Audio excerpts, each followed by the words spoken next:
Hello, welcome to the second panel of the day, Rebuilding Our Capital of Culture, in association with The Londoner.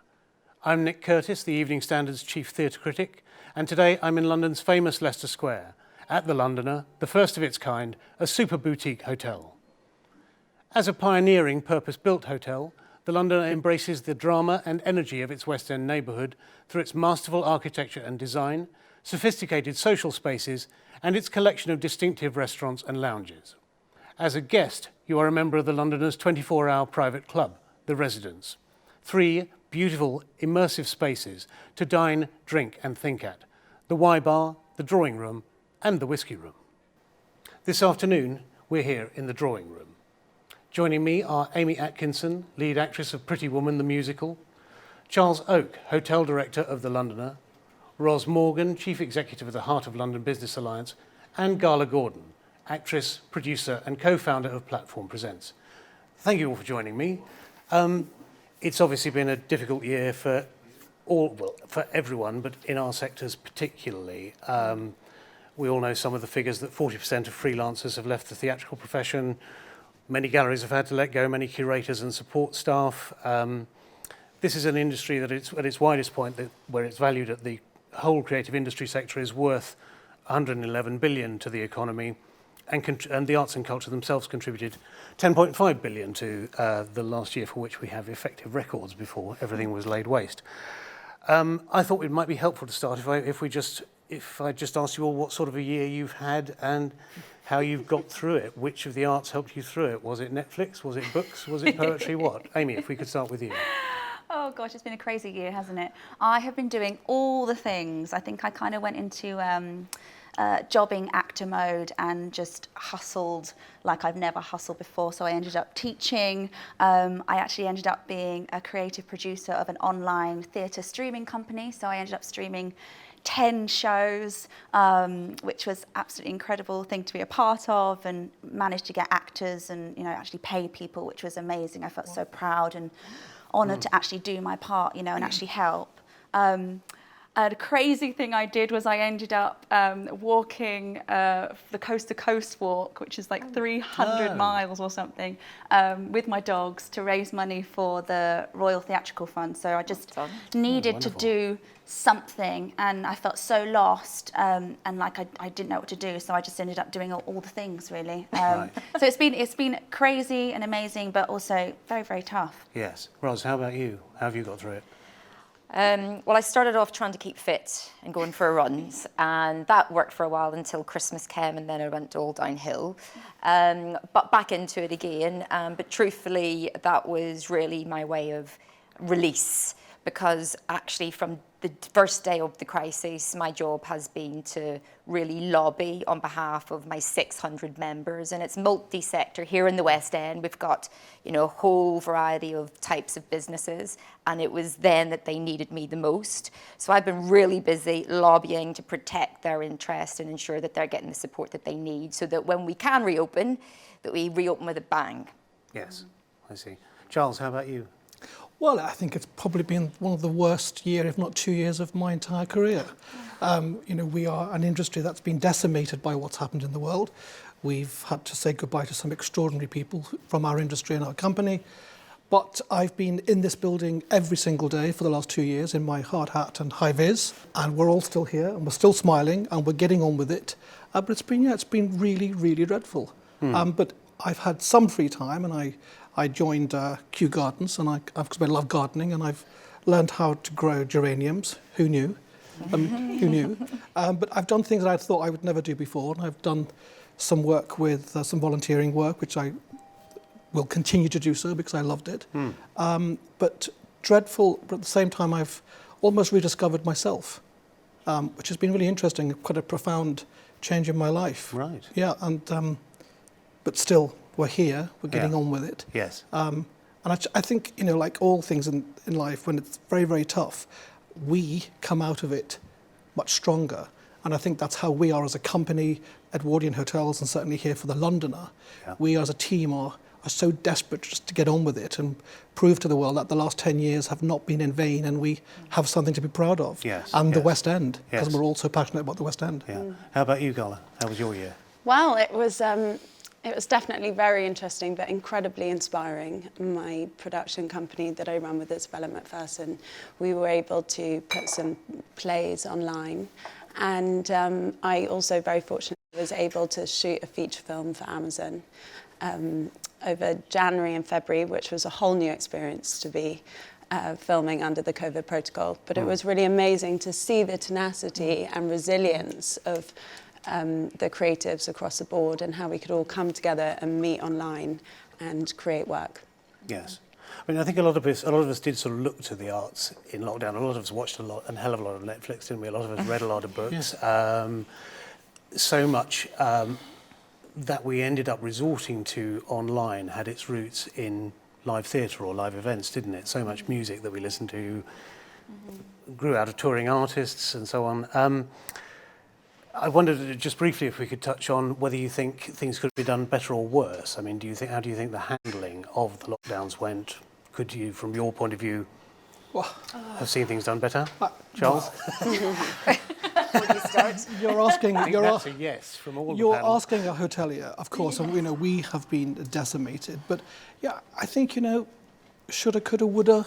Anyone can say, and from a sedentary position, looking back at what the government should have done or may have done better or worse, it's really almost unfair. I mean, it's an impossible, unprecedented situation we all have found ourselves in, and I'm not prepared to make any judgment about anyone's performance other than, we've had to do what we had to do to survive and take care of our own people and look after ourselves and do what we can for everybody else around us.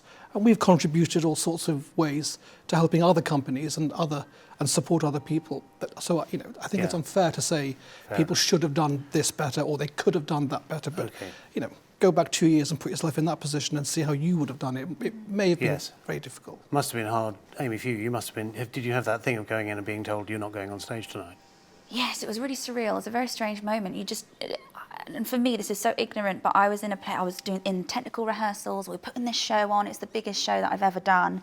And so when our producers came in and said, you're not going on tonight and the whole West End is closed down, I was like, what do you mean? What are you talking about? Because I was just so consumed, and I know that's awful thinking about that now.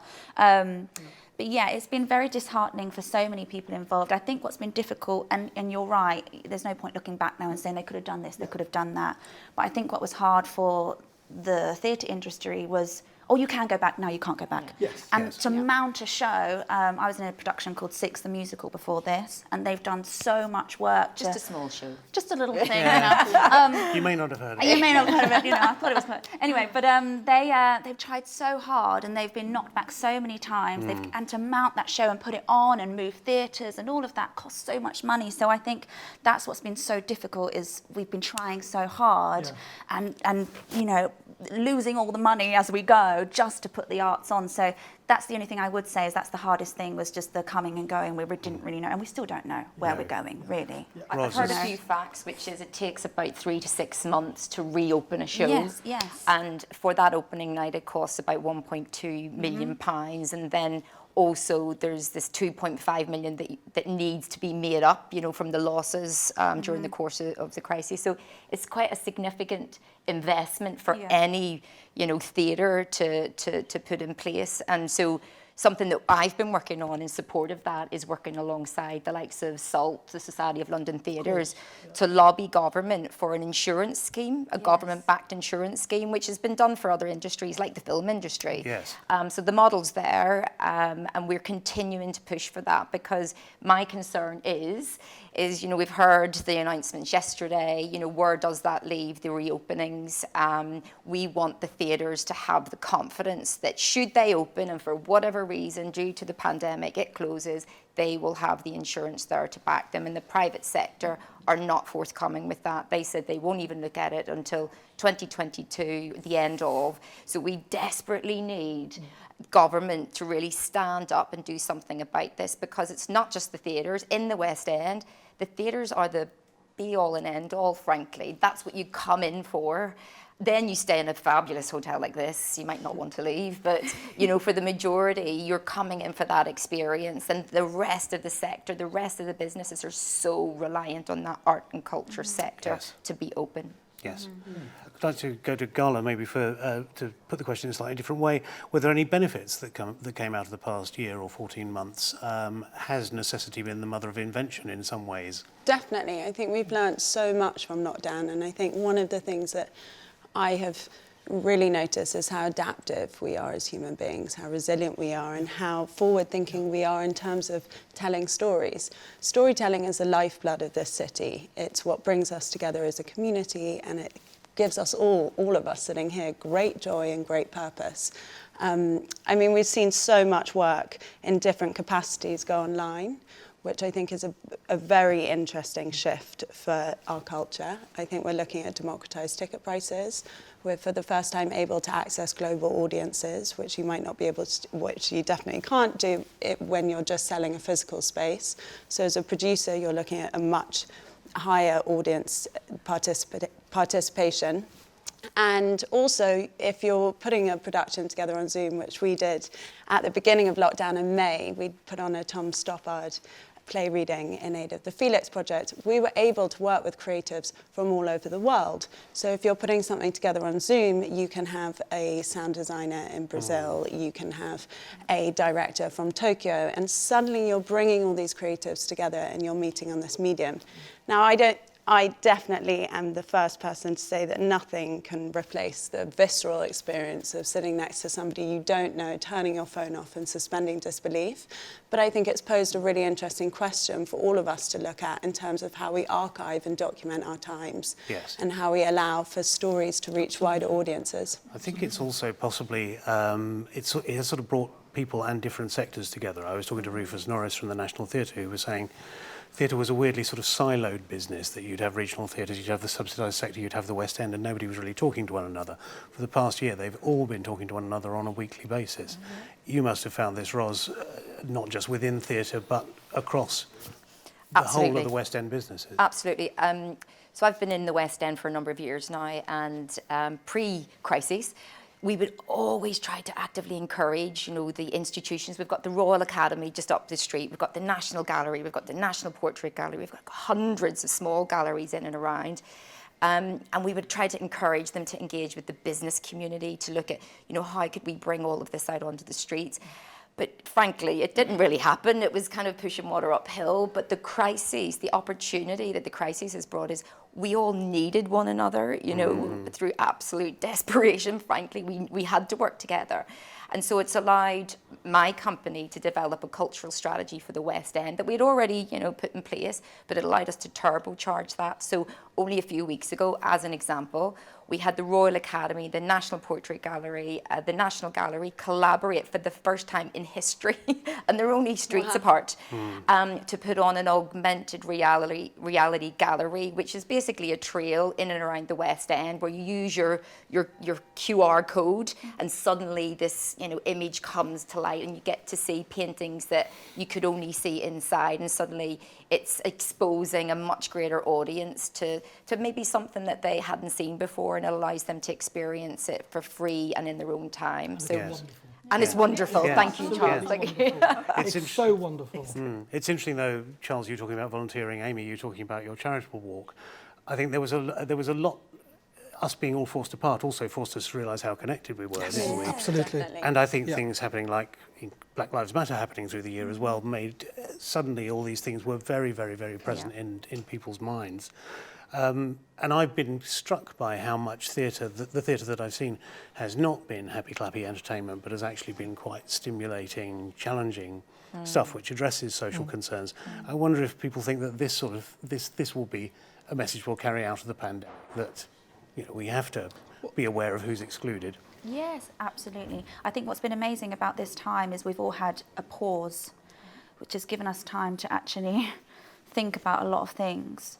So I think going forward, that is diversity in theatre, and in everything that we do is we need to continue down that road and keep doing more and having that conversation. That's a wonderful thing I think that's come out of this year. And I think it's because we had time to actually not be all rushing around doing our solo things and making money and all of that stuff. We've actually had time to see the bigger picture, which has been a wonderful thing to come out of this time. Yes, yes. I think there are certain words that we've been using non-stop for the last 2 years. The biggest yet smallest word we've been using is why. And we're constantly asking ourselves, why are we doing it that way? And often the answer is because we always have. Yeah. And we just keep saying, well, why? And then when you keep scratching away, you realise it's all just rubbish. We didn't need to be doing it at all. You know, and that's the beauty of being, we've also been embracing technology, and we've found that through the use of technology, we can become more efficient and not need quite so many bodies to do the job that it took before, which is great given our particular industry's crisis with recruitment. Yes. And that's a whole other subject, of course, but it's a serious point. And collaboration is another word that we've, to your point, Ross, we've been, we are great partners with major institutions in London. We are a partner with the Royal Academy, the National Gallery, the National Portrait Gallery. And in fact, so much so that all of our meeting rooms, of which we have 7 downstairs, we've named after the galleries. Right. To encourage our guests to, first of all, make them aware of these extraordinary institutions in London, world-class institutions, so that there's a clear and evident collaboration between us and our neighbours. I mean, they really are our neighbours. And yes. I think that's the beauty of Leicester Square. We've been here 350 years as a focal point of arts and culture for that long, and here we are in the West End, and it's still live and probably more creative, more dynamic, more rewarding now than it ever has been, and we're very much part of that. Yes. Gully, you were talking about theatres reaching an audience online, and galleries have as well, I suppose. I wonder if anyone has a view about that. It's a very interesting thing that if you can see an artwork online, is it different to seeing it in the flesh? And how does this affect the wider collections that they don't show all the time? And how does that affect the idea of repatriation of artworks, which is also, sorry, this is a large question, but it's a great large one. And sprawling one. I mean, have you been visiting galleries virtually? Have you missed real life? I haven't visited galleries virtually, but I've watched a lot of online theatre, and I think that there are 2 things to take away from it. One, particularly in theatre, is that it's allowed for different art forms to collide. So I put together a production and I hired half a theatre team and half a film team, because for the first time we needed an editor, we needed somebody to compose the music, we needed sound mixers. And so it was this wonderful time when the theatre world and the film world were learning from each other. But another thing to add to that, I guess, is that theatre in particular as an art form requires a lot from an individual in a very special way.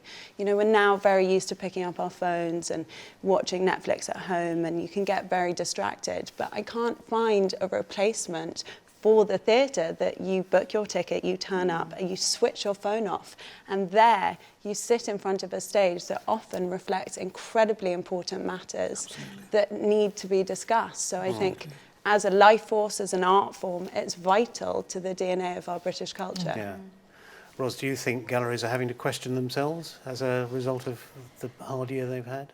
They've had a very hard year, depending on how they're financed, because some don't get any public funding, whereas others do. So those that do, they've quite enjoyed the experience, because when they were able to open, they were able to allow fewer people in, and so you got to experience the gallery in a way that perhaps you never had before. But for those that don't receive public funding, they have struggled, but I've seen them evolve, and they've embraced social media as an opportunity to attract a new audience, because a bit like opera, a bit like and art, we need to attract this younger audience, and I think especially somewhere like the West End, where we've got these fabulous institutions, global institutions, they're behind beautiful facades, gorgeous architecture, but it can be quite intimidating. And so what it does do is allow the galleries to get out there to, across the world, not just on the streets as we have done here in the West End, and it allows them to perhaps attract a new audience who, when they can, will come back and visit the real thing. And I think a lot of galleries have been sort of contemplating how, for a long time, they've been thinking about how to show their collections, what certainly those which are the results of colonialisation should be displayed, or what should be done about them. And I have a feeling this is going to accelerate matters. What do you think about that? I definitely do. I think that we're advancing in technology so quickly. I think we're digesting information and art in lots of different formats, long and short form, and I think it's an exciting world to tap into and to break the boundaries in terms of an artistic point of view and access, as you said, young audiences. But maybe shake it up a bit. I think if we've learned anything from this year, it's to be bold, to be brave and daring in your work. Well, we've commissioned a piece called Art of London, and so across Piccadilly in the next few months, it will be a takeover by Royal Academicians of diverse cultures, and you'll see that in the colours that they use. But basically, they're literally going to be painting the pavements. You know, across the street, there'll be canvases hanging from above. And we've also then tied in the digital screen of the Piccadilly lights. I'm pointing that way because it's in that direction in my geography. You know, and so suddenly you're bringing it all together, you know, so you've got the galleries here, you've got the artists that are, you know, from all sorts of walks of life. It's out on the streets, you maybe don't even know what you're looking at, but you like it or you hate it or whatever it might be. And then the Piccadilly lights allows us to really maximise on exposure because that can go global. So it really is, it's, you know, it's encouraged people to perhaps try things that they were in their safe box and it was always the way they did it, and now it's an opportunity to try new things. Yeah. Amy, I think you're going to be the first person appearing on a major West End stage amongst this panel. No pressure. No pressure. But what are the challenges for theatres of reopening, particularly after this week's announcement? You're going to reopen Pretty Woman with social distancing, is that right? Yes, we're going to reopen. I think our producers we need to get the ball rolling, you know, we need to start doing it. But I think it's affected a lot of people. I've seen lots of cancellations happening just overnight of things that aren't, you know, tours that aren't happening. So it's another major setback. Luckily not for me, but that means nothing. It's about the bigger picture here. And I think so many things will be affected, even though it's only a short time. But like we were saying, it takes so much effort and so much money and to put on these shows, to even have 3 weeks or, you know, however long it is. It's just, yeah, it's very disappointing, I think, personally. Yes. Is there a view that you'll go back to full capacity? Was that factored into a plan as far as you know? Or? Yes, I don't know how long we're doing social distancing for, but yes, eventually obviously we'll go back to full capacity. But, you know, shows can't run at social distance, you know, in these big commercial shows, they can't. And also the West End shows, a lot of them weren't given any funding, we weren't given anything. Yes. So in a way they're really struggling. So it's great that we can start, but we need to have full capacity. The 21st of June was the day when all measures would be removed. So there was real energy and, you know, atmosphere. Like we're finally out of this crisis in some shape or form. And I think that is disappointing, and not least because the theatres, as you'll know, they've put in all of these safety precautions, measures, and you know, you're safer in the theatre than in your own home, you know. It's so safe. I did a show a couple of weeks ago called The Show Must Go On, which was all the West End shows came together and they did a performance, and it was so safe. I can't express enough to anyone watching this how safe and secure it was. So like you said, that message needs to get across to the general public. I don't know how we do that. We need some sort of funding where we can do a nationwide campaign or something where we can say to the public, look, it's so safe to be here. Come into the West End, come and see us, come and stay in a beautiful place and enjoy life again. But I think it's about getting that across, because it was marvellous. This show that I did was wonderful and just so secure.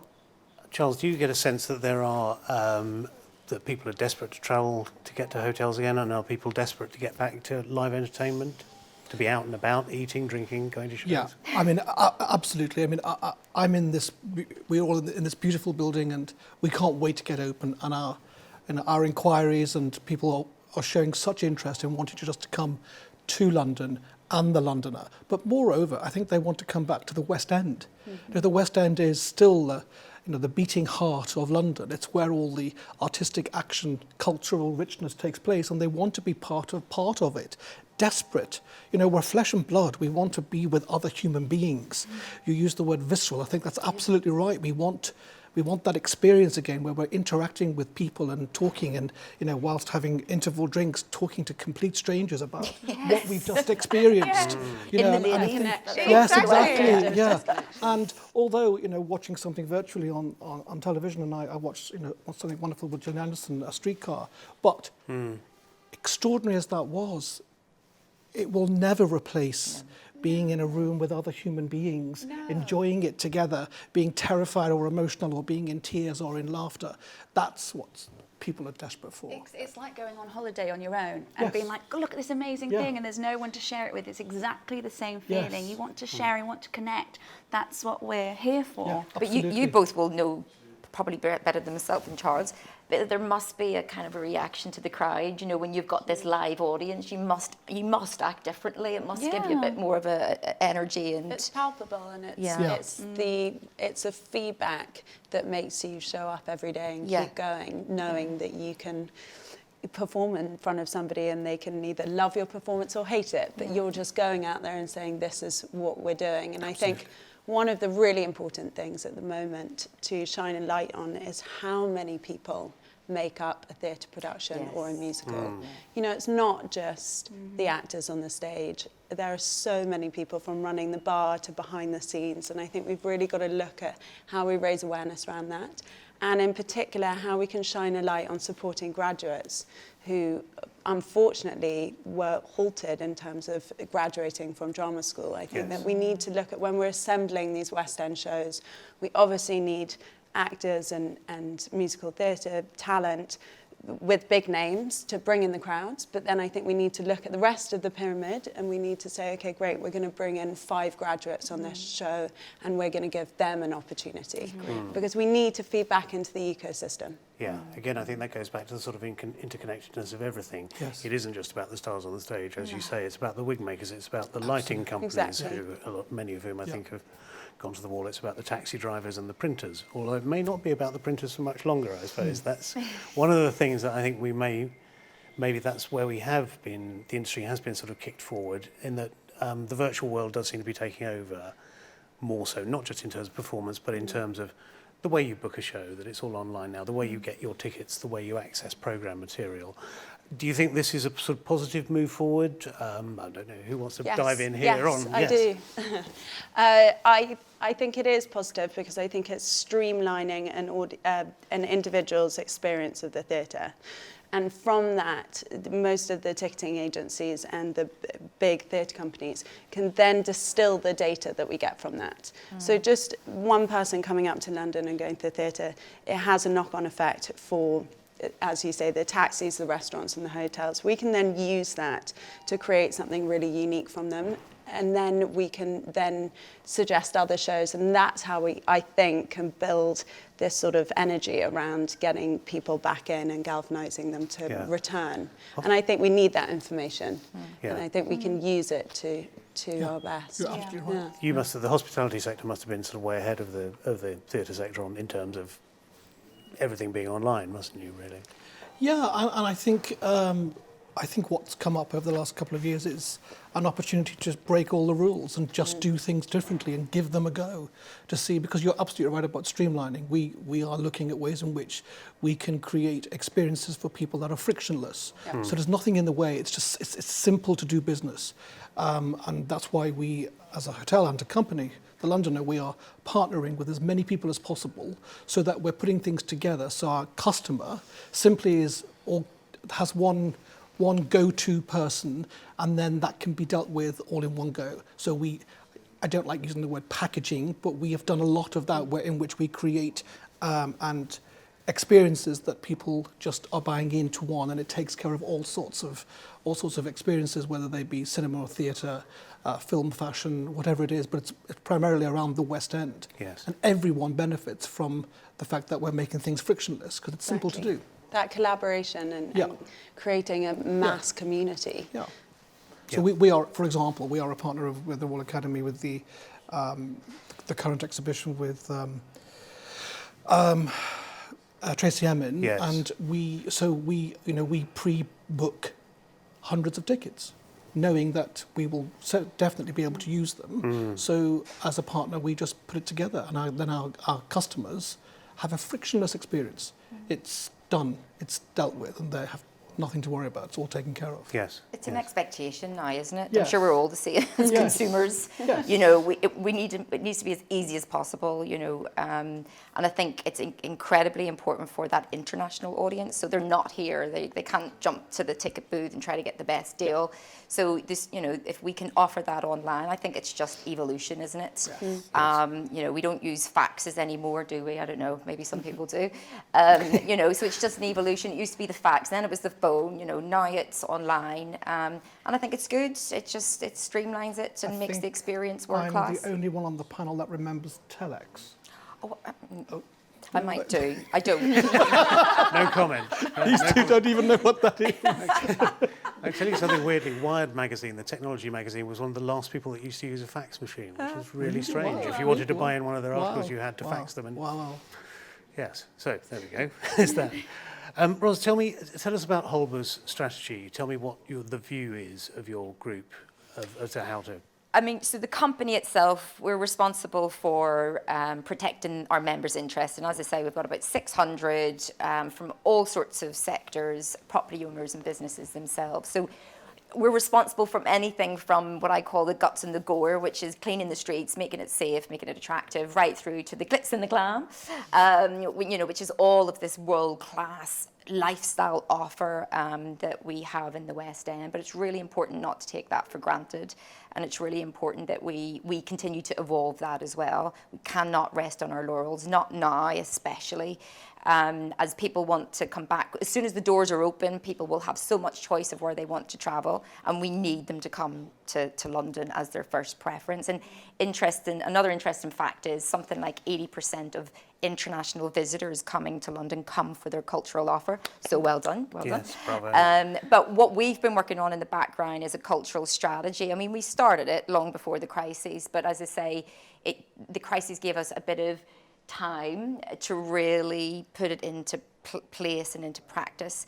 And so the basic principle is we've got all of this fabulous culture and art, most of it behind closed doors because of the lovely weather that we often get here, rain. But we want to allow that to spill out onto the streets, whether it is theatre or whether it is song or poetry or art or food or whatever that might be. Yeah. And so this cultural strategy is about bringing all of those players together in a culture club. Snazzy title.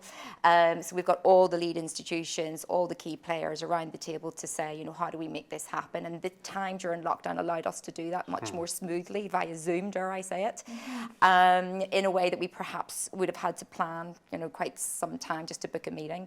But the result of that is we've got a whole programme of events and activities across the West End, across the year. So I mentioned the augmented reality, and that'll continue to evolve. And we can put anything on there. And we've got scenes in the square. So as you come into I think the Londoner's an art piece, by the way, in its own right. So that's, you know, it's perfect for this area. But in the square, we launched Scenes in the Square, which is scenes from classical films. So you've got Gene Kelly, you know, Singing in the Rain, you've got Bugs Bunny, you've got Gal Gadot, you've got Batman, Laurel and Hardy, you know, all through the centuries with, you know, the real reason behind that was not everybody gets to these star-studded red carpet premieres, which are fabulous, and it brings that razzmatazz and glitz and glam to the area. But for those who don't get to experience that, we wanted something there, something in place. And next week, we're launching the Game of Thrones seat. So we imagine that will attract an awful lot of people. And then, of course, we also will be launching this Art of London, which was you know, a takeover of Piccadilly, where the art will come out onto the streets. And there's so much more. So it's just the start. And we want to make sure that when people come back, they feel comfortable. They don't necessarily have to go inside a building if they don't want to. There's still a lot to come and explore. Yes, yes. Charles, you mentioned the partnership with the galleries. Are there, do you think, more associations being made between arts organisations and businesses and other interested parties, TfL, I suppose, the Mayor's Office, all those things? Are people working together better now as a result of this, do you think? Absolutely. I think we, as an organisation, Edwardian, we've always been investing. We have for the last 25 years investing in arts and culture in London because we feel that's what our customers want, and we feel we have a responsibility to give back to arts and culture. And Ros mentioned our building. In fact, our building is deliberately, I'm so pleased you said that, because the blue stone on the front of the building is actually a piece by Ian Munro, the world-renowned ceramicist. And it's terracotta with the blue glaze, and every single one of those tiles was handmade. And that was our collaboration with Westminster Council to provide public art. And so that's a piece of art in its own right. And we invested millions of pounds to do it. And it's beautiful, and it changes during the day with light. It's very different in the evening, and as it is in the day, and it's a beautiful piece. I'm thrilled that you said that, because that was the point. But to your point about collaboration and partnership with institutions and organisations, absolutely, and we feel that is absolutely the way forward to continue doing that. I know, Gala, your company's done some tie-ups with brands before, haven't you? Yes. And done some content. So are you feeling these things are easier, or people are more open to sort of fluid structures between different organisations? I've definitely found that hotel groups and brands in particular are looking at how they can push the boundaries in terms of an experience, as it were, and pulling on all different creatives across the board, which is really exciting. And as we know, that looking back in history, out of strife comes great art. So I think there is going to be a huge bang, and I'm very excited to see what happens. Let's hope so, yes. I suppose that was the other question I wanted to ask everyone, maybe starting with you, Amy, is what are you most looking forward to, if and when we ever get to fully get out of COVID restrictions? Oh gosh, I'm looking forward to watching a show. To sitting in a theatre that's not socially distanced and feeling that anticipation, excitement, slight anxiety. I can't wait for that feeling, when you hear the orchestra kind of like tuning up and all of that feeling of, the murmur of the crowd and all of that is what I'm most looking forward to. Ros, how about you? What would you... I'm looking forward to seeing Amy nervous on the stage. No, I am. You'll be my claim to fame now. I'll be sitting in the audience saying to my other half, I know her, But I am, I work in the West End because it's such a fantastic place to work, and there's so much that goes on, and no 2 days are the same. You don't really know what you think you've planned, and then it all changes, and it's that spontaneity, that energy that only, somewhere like the West End can actually deliver. And I just love the diversity of people and cultures and attitudes and opinions. And it's that I'm most looking forward to, people back on our streets being crazy and smart and clever, and all those things are so important to the West End and to the UK, from a global competition perspective.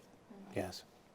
Charles, you're looking forward to opening, I presume. So much. But before I get into the opening, Marker Islands is coming back with Jerusalem. So for me, I just can't wait to get back to that. I've seen it 4 times.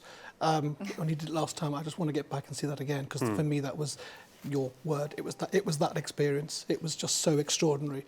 So that's one. We've collaborated with Matthew Bourne, the wonderful choreographer, and he's making a piece of Red Shoes in our ballroom downstairs. Wow. So that's happening live in the hotel. Nice. So that's just world class in this building, in our ballroom, which is quite amazing. And then, of course, opening up this extraordinary building to people who want to come in and look at our own art collection. And we are in the drawing room of the residence. This piece was commissioned just for the hotel. And there's so many more pieces like this around the building. And that's our contribution to local art. Yes. But just getting the doors open and having people come in and react. I mean, a hotel is a theatrical performance. Every day it's curtain up, and that's how I see hotels in general. We'll be performing every day from the 6th of September. How about you, Carla? Do you have any? Do you want to be back on stage again as well as behind the I'd scenes or on screen? absolutely love to be back on stage like Amy, just to experience that palpable energy. But also would love to see, we just announced under my company, Platform Presents, the winner of our Playwrights Prize, as you know. And the winner's Ezra England, who's a first-time playwright from Bristol. So I can't wait to bring that play to life either this year or next year, because that for me is really special when you find somebody and you put their talent up on stage here and the world's ready to see it. Yeah.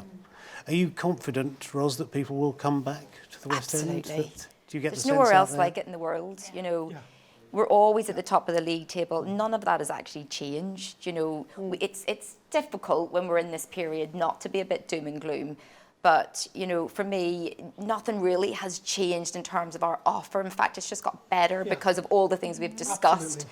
Partnerships have come together, new ideas have been generated. The exposure through online has been incredible. And I think that all that will do is build up even greater demand. So it's a matter of, we just need those gates to open, and I think people will flood back. Absolutely. Yeah. And so say all of us? And so say all of us, yes. Great.